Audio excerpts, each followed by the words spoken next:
नमस्कार, बहुत स्वागत है आपका स्वदेश न्यूज में। मैं हूं आपके साथ अंशुल शर्मा। आप देख रहे हैं चार बड़ी खबरें। तो बुलेटिन शुरू करने से पहले नजर डाल लेते हैं कि आज की चार बड़ी खबरें कौन सी होंगी। पहली बड़ी खबर हम लेंगे जहां पर ममता का मिशन 2024 अभियान शुरू हो चुका है। तृणमूल कांग्रेस आक्रामक रूप से विस्तार कर रही है, सभी पार्टियों के नेता टीएमसी के साथ हैं। दूसरी बड़ी खबर लेंगे जहां पर सीएम योगी का आज गोंडा, जौनपुर और वाराणसी दौरा। बलरामपुर चीनी मिल में कार्यक्रम में शामिल होंगे सीएम। जौनपुर के टीडी कॉलेज के मैदान में सम्मेलन का आयोजन किया जाएगा। वाराणसी सर्किट हाउस में भी समीक्षा बैठक कर सकते हैं सीएम योगी।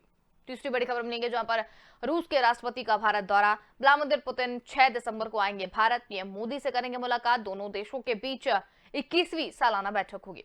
चौथी और अंतिम बड़ी खबर हम लेंगे जहां पर मंत्री बिसाहुलाल सिंह के बयान का विरोध जारी। आज महिला कांग्रेस भोपाल में प्रदर्शन करेंगी। मंत्री ने सवर्ण समाज की महिलाओं पर अभद्र टिप्पणी की थी।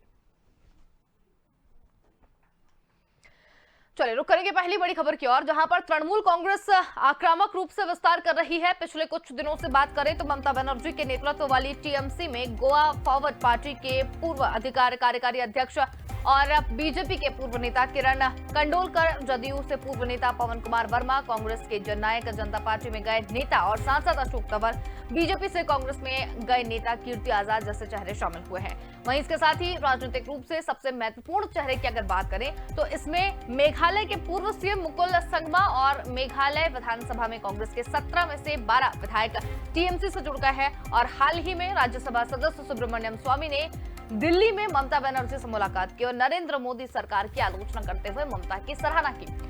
इस वजह से भी अब अटकलें लगाई जा रही हैं कि स्वामी भी बीजेपी से टीएमसी के पाले में जाने पर विचार कर सकते हैं।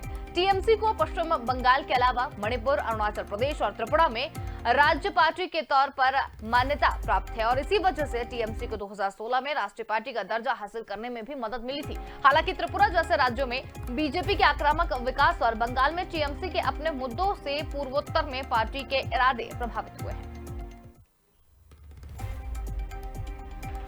और ज्यादा जानकारी के लिए हमारे साथ पॉलिटिकल एडिटर अखिलेश वकील जी जुड़ गए हैं। जी अखिलेश जी, अगर बात करें टीएमसी की तो वहां पर कई जो है नेता वो शामिल हो गए हैं, कैसे देखे इसे? देखिए, टीएमसी जो है, जो भी उनकी राजनीतिक जो गतिविधियां हो रही है 2024 को लेकर हो रही है। बंगाल से बाहर टीएमसी की अभी कोई जो है कोई ताकत नहीं है। किसी भी राज्य में पूर्वोत्तर के कुछ राज्यों को छोड़ दें तो इधर जो जितने भी और राज्य हैं भारत के, उसमें टीएमसी न के बराबर है। लेकिन जिस तरह से ममता बनर्जी तमाम राज्यों में, हर राज्यों में अपनी दखल देती जा रही है, वहां के नेताओं को अपने में मिलाते जा रही है, इससे साफ जाहिर है कि उनका ये जो है 2024 का मिशन है। लोकसभा चुनाव की तैयारी में वो लगी हैं और किसी न किसी रूप में जो है पीएम उम्मीदवार की दावेदारी भी करती दिख रही हैं। इधर जो है पिछले सप्ताह भर के भीतर जिस तरह से दर्जन भर से ज्यादा नेताओं को उन्होंने अपने पाले में किया है, उसमें सबसे ज्यादा सेंधमारी उन्होंने जो है कांग्रेस में की है। गोवा से लेकर बिहार, गोवा और समझिए कि हरियाणा से लेकर महाराष्ट्र में भी समझिए उन्होंने दखल दिया है और महाराष्ट्र में भी समझिए कि उन्होंने पार्टी का विंग खोला है, कई नेताओं को वहां पर भी जोड़ा है। ये तमाम चीजें इसलिए देखी जा रही है कि 2024 में के चुनाव के लिए ममता ने साफ कहा था कि मोदी के अल्टरनेट के रूप में कोई नेता को खड़ा किया जाए। पहले उनकी बातचीत जो है तमाम विपक्षी नेताओं से हो रही थी, लेकिन इधर जो उनका दिल्ली का में आगमन हुआ है, उन्होंने किसी भी विपक्षी नेताओं से मुलाकात नहीं की और उनकी पूरी की पूरी रणनीति जो है आगामी चुनाव को लेकर देखी जा रही है। और इसमें एक और सबसे बड़ी चीज है कि ममता बनर्जी की पार्टी बंगाल के बाहर पूर्वोत्तर राज्यों के में कुछ राज्यों में उनकी धमक है, उनकी पहुंच भी है और यही वजह है कि पिछले चुनाव में उनको वहां से जगह भी मिली थी और कुछ राज्यों में, 3-4 राज्यों में, पूर्वोत्तर के 3-4 राज्यों में उनकी पार्टी की राज्य स्तरीय मान्यता भी मिली हुई है। लेकिन ये जो ममता बनर्जी की जो रणनीति दिख रही है अभी, उसमें सबसे बड़ी चीज है उत्तर प्रदेश को लेकर। उत्तर प्रदेश में भी वो अखिलेश यादव के साथ जो है हाथ मिलाते दिख रही है। हालांकि पार्टी वहां चुनाव लड़ेगी या नहीं लड़ेगी, लेकिन अखिलेश यादव को समर्थन देकर एक जो है नया समझिए कि संदेश वो देना चाहती हैं कि तमाम क्षेत्रीय दल मिलकर एक ताकत के रूप में उभरे और वो जो है आगामी लोकसभा चुनाव में समझिए कि बीजेपी को टक्कर दे सके और इसका नेतृत्व जो है ममता बनर्जी के हाथ में हो। देखना ये होगा कि कांग्रेस के बिना ममता बनर्जी कितना कुछ कर पाती है, ये तो आने वाला वक्त बताएगा। लेकिन 2024 के चुनाव में जुड़ी ममता बनर्जी के साथ हर दल के नेता जो है लगातार मिलते जा रहे हैं, उसमें तमाम वरिष्ठ नेता हैं और इन नेताओं की जो एक्टिविटी रही है अपने अपने इलाकों में काफी मजबूत रहे हैं। तो इसी वजह से देखा जा रहा है कि 2024 के चुनाव को लेकर ही ममता बनर्जी ये तमाम तैयारी करती दिख रही है। अंशुल, चलिए, बहुत धन्यवाद अखिलेश जी हमारे साथ जुड़ने के लिए और तमाम जानकारी हमारे साथ साझा करने के लिए।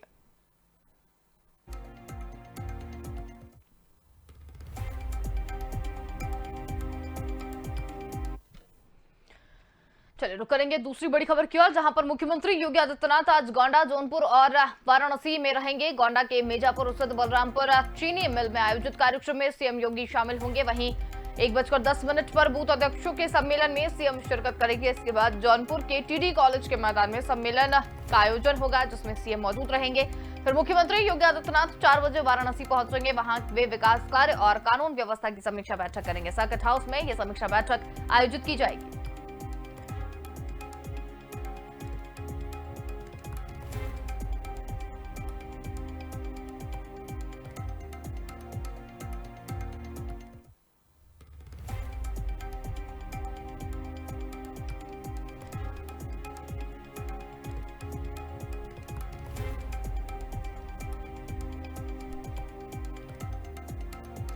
बड़ी खबर आपको बता रहे हैं, सीएम योगी का जौनपुर और वाराणसी दौरा है। जौनपुर के टीडी कॉलेज मैदान में सम्मेलन का आयोजन किया जाएगा। वाराणसी सर्किट हाउस में समीक्षा बैठक करेंगे सीएम योगी। और ज्यादा जानकारी के लिए यूपी एडिटर अकील सिद्दीकी हमारे साथ जुड़ गए हैं। जी अकील जी, आज सीएम का जौनपुर दौरा है, क्या कुछ अधिक जानकारी? देखिए, आज उनका तीन जिलों का दौरा है और 3 जिलों में खास बात यह है कि आज अभी वो देर रात बलरामपुर में थे। बलरामपुर से वो तकरीबन 10:30 बजे वो गोंडा पहुंचेंगे और गोंडा में एथेनॉल जो प्लांट लग रहा है उसका शुभारंभ करेंगे और उसके बाद वहाँ पे बूथ स्तर के कार्यकर्ताओं से मिलेंगे, अधिकारियों से मिलेंगे, वहाँ के जनप्रतिनिधियों से मिलेंगे, समीक्षा करेंगे। समीक्षा करने के बाद वहां से वो जौनपुर बूथ अध्यक्ष सम्मेलन में शामिल होंगे। दोपहर तकरीबन 1 बजे डीडीसी कॉलेज में पहुंचेंगे। वहां पर भी बूथ स्तर के सम्मेलन को संबोधित करेंगे। वहां पर मार्गदर्शन देने के बाद मुख्यमंत्री वहां पर रक्षा मंत्री राजनाथ सिंह सम्मेलन में शामिल रहेंगे। दोनों लोग गुरु मंत्र देंगे, वहां पर जीत का मंत्र देंगे कि कैसे आगे बढ़ना है, कैसे 2022 को फतेह करना है। तो पूरी वहाँ पे योजनाओं की समीक्षा करेंगे, जनप्रतिनिधियों से मिलेंगे और तकरीबन उसके बाद वो तकरीबन 4 बजे वो वाराणसी पहुंचेंगे। वाराणसी के लिए जब रवाना होंगे वहाँ पे भी सर्किट हाउस में रुकेंगे और अधिकारियों के साथ देर शाम वहाँ पर वो मुलाकात करेंगे, अधिकारियों के साथ बैठक करेंगे। तकरीबन 8 बजे देखा जाए तो विकास कार्यों के स्थलीय निरीक्षण भी करेंगे कि हमने जो केंद्र सरकार और राज्य सरकार जो योजनाएं चला रही है वो कहाँ तक धरातल पर पहुंची, काम कहाँ तक पहुंचा, उसका निरीक्षण भी करेंगे मुख्यमंत्री। काशी विश्वनाथ मंदिर में भी दर्शन करने जाएंगे। उसके बाद वो जो देखा जाए तो कॉरिडोर बन रहा है उसको लेकर भी वहां पर निरीक्षण करेंगे। तो तमाम जो योजनाएं हैं वो कहाँ धरातल तक पहुंची, इसलिए वो मुख्यमंत्री आज 3 दिवसीय दौरे पर निकले हैं और बाहर है 3 दिन से। इससे पहले वो बलरामपुर से आज गोंडा रहेंगे, जौनपुर रहेंगे, बनारस रहेंगे देर तक।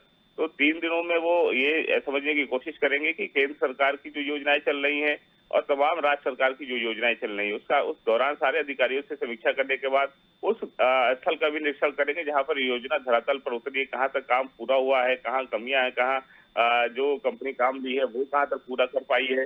तो ऐसे में वो देर शाम वहां पर निरीक्षण करेंगे। तो तमाम ये आज गोंडा, बलरामपुर से गोंडा पहुंचेंगे, गोंडा से जौनपुर और जौनपुर के बाद वाराणसी, इन तीनों कार्यक्रम में वो मौजूद रहेंगे। ऐसे में देखिए बूथ स्तर सम्मेलन जो जौनपुर में है वहां पर जो संबोधित करेंगे बूथ स्तर का सीधे बूथ स्तर के कार्यकर्ताओं को जुड़ना, उनसे वार्तालाप करना, समीक्षा करना, 2022 की तस्वीर साफ करना है कि कैसे बूथ पे हम जब बूथ स्तर को मजबूत करेंगे, ये मुख्यमंत्री का साफ करना और संगठन का भी। जब तक बूथ स्तर को मजबूत नहीं करेंगे तो कहीं ना कहीं हम कहीं ना कहीं कमजोर रहेंगे। तो ऐसे में अलग अलग जिम्मेदारी सभी राजनेताओं को दी गई है, चाहे वो केंद्रीय मंत्री रहे हो, चाहे राज्य मंत्री हो, विधायक हो, सांसद हो और मुख्यमंत्री खुद। तो उस सम्मेलनों में शामिल होना, अलग अलग कार्यक्रमों में उससे समीक्षा करने के बाद रिपोर्ट कार्ड भेजना, किन विधायकों ने क्या काम किया धरातल पर, किन सांसदों ने काम किया है, कितना सहयोग सांसद कर रहे हैं 2022 में चुनाव को लेकर, विधानसभा क्षेत्रों में विकास कार्यों को लेकर कितना फायदा हुआ है, कितना काम धरातल पर उतरा, कितना लाभान्वित हुए हैं, इन सभी चीजों को समीक्षा की जा रही है। समीक्षा करने के बाद रूपरेखा तय होगी कि किस आधार पर किन विधायकों को टिकट बटेगा, उन आधार पर ही टिकट बंटवारा होगा। तो ऐसे में बूथ स्तर को मजबूत करने के लिए मुख्यमंत्री खुद जिलों के दौरे कर रहे हैं, रक्षा मंत्री खुद कर रहे हैं, यहाँ तक कि जेपी नड्डा ने इसका शुभारंभ किया था। तो तमाम राजनेताओं को लगाया गया। इसी कदम में आज मुख्यमंत्री जौनपुर में भी बूथ स्तर के सम्मेलन को संबोधित करेंगे। बिल्कुल अकील जी, लेकिन जिस तरीके से देखा जाए लगातार दौरे किए जा रहे हैं, योजनाओं के बारे में भी वो खुद जाके जानकारी ले रहे हैं कि जो योजनाएं चलाई जा रही हैं वो धरातल पर कितनी सक्षम है, धरातल पर किस तरीके से देखी जा रही है। तो अगर बात की जाए वाकई में धरातल की, तो जिन योजनाओं के बारे में जानकारी लेने गए हैं या जो पता करने गए हैं, तो ये योजनाएं कितना लाभान्वित कर रही है लोगों को? देखिए, बिल्कुल लाभान्वित हो रहे हैं, इसलिए मुख्यमंत्री खुद इस चीजों को लेकर समीक्षाएं कर रहे हैं, दौड़ रहे हैं और जिलों के दौरे कर रहे हैं, जिलों में कितना लाभान्वित लोग हुए हैं। लाभान्वित को देखने के लिए जब धरातल पर उतरेंगे, अधिकारियों से समीक्षा कर रहे हैं, अधिकारियों से इसकी जानकारी लेंगे, चाहे वो गोंडा हो, चाहे वो जौनपुर, चाहे वो बनारस हो। तो तमाम हर जिलों में जाकर खुद अधिकारियों से समीक्षा करना कि योजना कहाँ तक धरातल तक पहुंची है, कहाँ बजट में कमियां हैं। ये बात देखिए, खुद प्रधानमंत्री ने भी, मुख्यमंत्री ने भी एक कार्यक्रम के दौरान जेवर एयरपोर्ट पे जब उद्घाटन कर रहे थे तो ही उन्होंने बोला था कि हमारी मानसिकता ये है कि कहीं ना कहीं जो योजना हमने लागू की है वो धरातल पर उतारनी है, वो रुके ना और अटके ना। तो इस पर उसी क्रम में ये काम हो रहा है। मुख्यमंत्री एक एक चीजों को बारीकी से समझते हैं कि योजनाएं जो हमने लागू की वो धरातल पर उतरी कितनी है। तो इस बात को लेकर वो समीक्षा जिन जिलों में जा रहा है उसके बाद समीक्षा करते हैं उस योजनाओं का अधिकारी, जिम्मेदार अधिकारियों के साथ, और जिन अधिकारियों ने इस पर लापरवाही बरती उनके खिलाफ कार्रवाई भी करते नजर आते हैं, फटकार भी लगाते हैं। तो ऐसे में क्योंकि उनका कहना है कि जब हम योजनाएं बनाते हैं तो उससे योजनाओं का लाभ उन प्रदेशवासियों को मिलना चाहिए। जब उन प्रदेशवासियों को नहीं मिलेगा तो उसका लाभ जब नहीं मिलेगा तो कहीं ना कहीं सरकार की छवि भी खराब होगी और योजनाओं भी धरातल पर नहीं उतरेगी, तो वो पैसा भी, बजट भी नुकसान होगा। तो ऐसे में जिम्मेदार अधिकारियों के साथ समीक्षा करना, बैठक करना, और फिर उसके बाद जमीनी स्तर पर उसका जायजा लेने, खुद निरीक्षण पे जाना, तो तमाम इस बात का डर अधिकारियों को बनी रहती है कि मुख्यमंत्री कभी भी आ सकते हैं, किसी जिले में निरीक्षण कर सकते हैं योजनाओं का। अगर उसका योजनाओं का लाभ नहीं मिला है तो कहीं ना कहीं इसकी खामियाजा अधिकारियों को भुगतना पड़ेगा।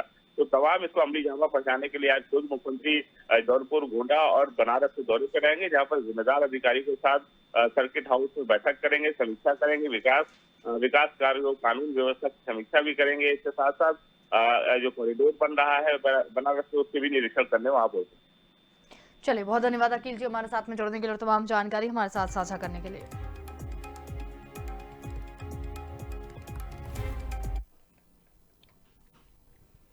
बढ़ेंगे अगली खबर की ओर, जहां पर रूस के राष्ट्रपति व्लादिमीर पुतिन 6 दिसंबर को भारत की आधिकारिक यात्रा पर आएंगे। यहां पर वो प्रधानमंत्री नरेंद्र मोदी के साथ 21वें भारत और रूस वार्षिक शिखर सम्मेलन में हिस्सा लेंगे। इसके साथ ही द्विपक्षीय और विशेष कूटनीतिक संबंधों के भी सभी आयाम पर विस्तृत चर्चा करेंगे। इसके साथ ही विदेश मंत्रालय के प्रवक्ता अरिंदम बागची ने बताया कि 6 दिसंबर को 2+2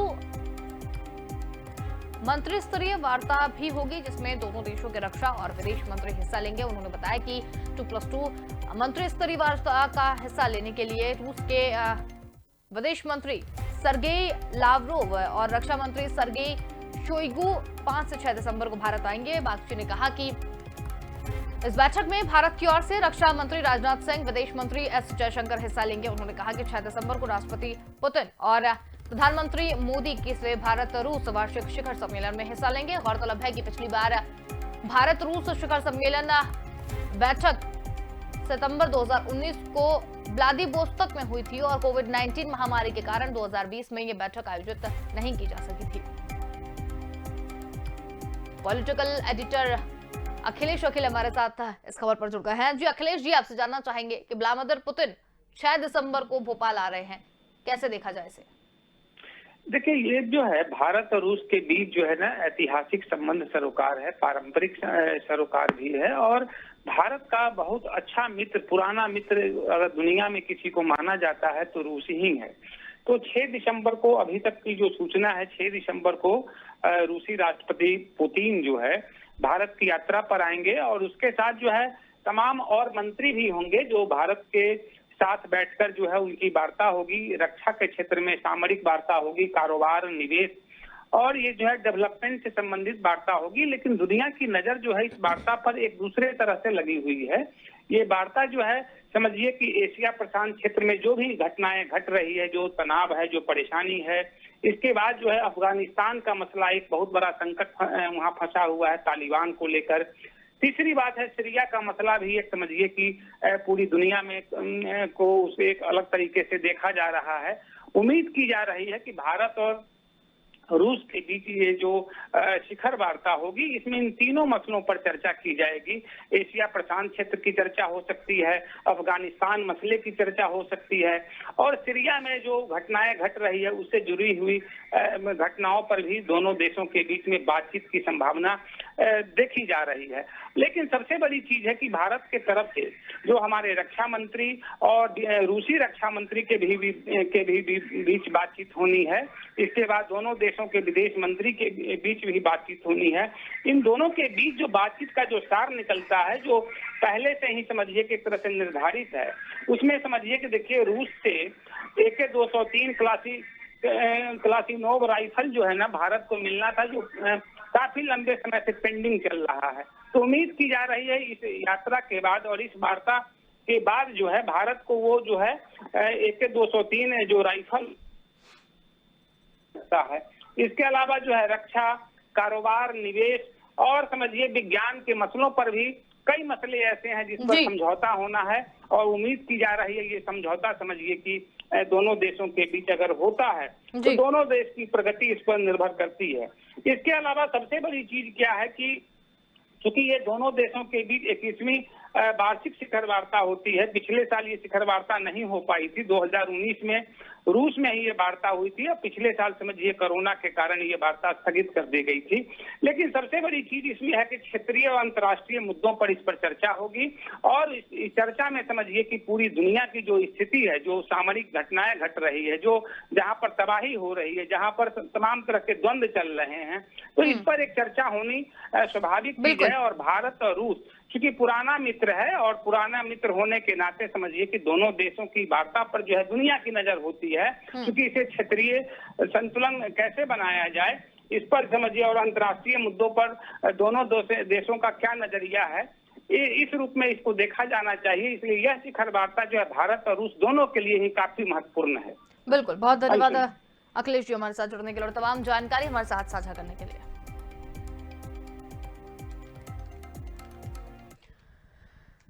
चलिए बढ़ेंगे खबर में आगे, जहां पर शिवराज के मंत्री बिसाहू लाल के बयान के बाद बवाल मचा हुआ है। दरअसल शहडोल में कार्यक्रम में संबोधित करते हुए मंत्री बिसाहू लाल सिंह ने फिर से विवादित बयान दिया। बिसाहू लाल शहडोल के कार्यक्रम में समाज के समानता में लाने के लिए लोगों से अपील कर रहे थे और इस दौरान वो बोल गए कि सामाजिक समानता अब तक नहीं आई जब तक दलित आदिवासी महिलाओं की तरह सवर्ण ठाकुर के घरों की भी महिलाएं खेत काटे। इसके साथ ही आंगन लीपने और बाहर नहीं निकलेंगी। उन्होंने कहा कि बड़े लोग अपने घर की महिलाओं को घर के अंदर छिपाते हैं और गरीब परिवार की महिलाओं से मजदूरी करवाते हैं। बिसाहू लाल सिंह के इस बयान पर करणी सेना समेत तमाम राजपूत संगठन सड़कों पर उतर आए और दिन भर बवाल मचता रहा। राजधानी भोपाल में महिला कांग्रेस भी प्रदर्शन करेगी। ये बड़ी खबर आपको बता रहे हैं, इस वक्त की बड़ी खबर आपको बता रहे हैं। बिसाहू लाल सिंह ने एक बार फिर से बड़ा बयान यहां पर दिया है। सवर्ण समाज की महिलाओं पर उन्होंने अभद्र टिप्पणी की। मंत्री बिसाहू लाल सिंह के बयान पर विरोध लगातार जारी है।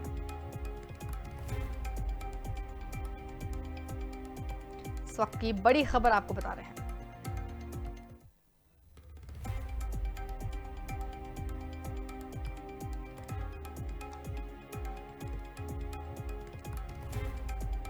इस वक्त की बड़ी खबर आपको बता रहे हैं, मंत्री बिसाहू लाल के बयान का विरोध जारी। शुक्रवार को करणी सेना ने किया था घर का घेरा, सवर्ण समाज की महिलाओं पर की थी अभद्र टिप्पणी।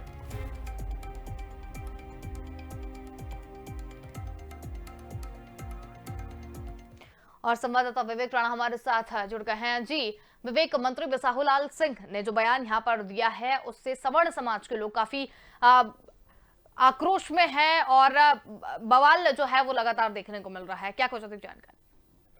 बिल्कुल अंशुल, बात की जाए मंत्री बिसाहूलाल साहू की, तो जिस प्रकार से संबोधन के दौरान, एक कार्यक्रम के दौरान जो उनका जो बयान सामने आया था, उसके बाद बात की जाए मध्य प्रदेश की, तो मध्य प्रदेश में लगातार विवाद की जो स्थिति है वो बनी हुई है। करनी सेना की बात की जाए तो करनी सेना द्वारा बिसाहूलाल साहू का कल विरोध किया गया, उनके घर का घेराव किया गया, साथ ही बिसाहूलाल साहू के नारेबाजी भी देखने को मिली। मगर बात की जाए बिसाहूलाल साहू की, तो कल बिसाहूलाल साहू जब मीडिया के सामने आए तो बचते बचाते नजर आए। मगर शाम की बात की जाए तो शाम को बिसाहूलाल साहू ने एक प्रेस कॉन्फ्रेंस रखी और प्रेस कॉन्फ्रेंस के दौरान ठाकुर और सवर्ण समाज की जो महिला हैं और लोग हैं उनसे माफ़ी मांगते नजर आए। मगर पूरे बयान की बात की जाए तो इसके पहले भी भारतीय जनता पार्टी के जो प्रदेश प्रभारी है पी मुरलीधर राव, उनने ठाकुर और जो बनिया समाज है उनको जेब में रखने की बात कही थी। तो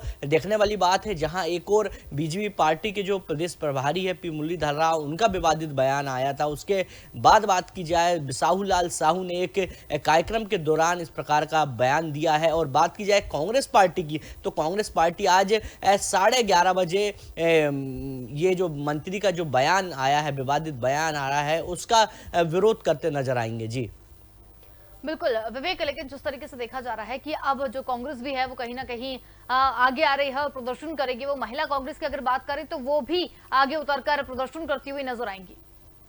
बिल्कुल, क्योंकि करनी सेना की बात की जाए तो जिस प्रकार कल करनी सेना ने बिसाहूलाल साहू के बंगले पहुंचे थे और नारेबाजी की थी और विरोध किया था, एक बड़ी संख्या में करनी सेना ने विरोध किया था। पूरे मध्य प्रदेश की बात की जाए तो मध्य प्रदेश के अलग अलग जिलों में करनी सेना द्वारा विरोध किया गया था। उसके बाद अब कांग्रेस फ्रंट फुट पे आ गई है और जो महिला कांग्रेस की जो कार्यकर्ता है वो अब बिसाहूलाल साहू का विरोध करते नजर आएंगी। आज 11:30 बजे रोशनपुरा चौराहा में विरोध प्रदर्शन रखा गया है। साथ ही देखने वाली बात है कि बिसाहूलाल साहू ने माफ़ी भी मांग ली है, मगर उसके बाद भी ये जो पूरा बयान है उसको लेके जो राजनीति है वो अब मध्य प्रदेश में तूल पकड़ती नजर आ रही है। जी चलिए, बहुत धन्यवाद विवेक, हमारे साथ जुड़ने के लिए और तमाम जानकारी हमारे साथ साझा करने के लिए। बड़ी खबर आपको बता रहे थे, मंत्री बिसाहूलाल के बयान का विरोध लगातार जारी है। शुक्रवार को करनी सेना लगातार विरोध पर उतर आई। सवर्ण समाज की महिलाओं पर उन्होंने अभद्र टिप्पणी की थी।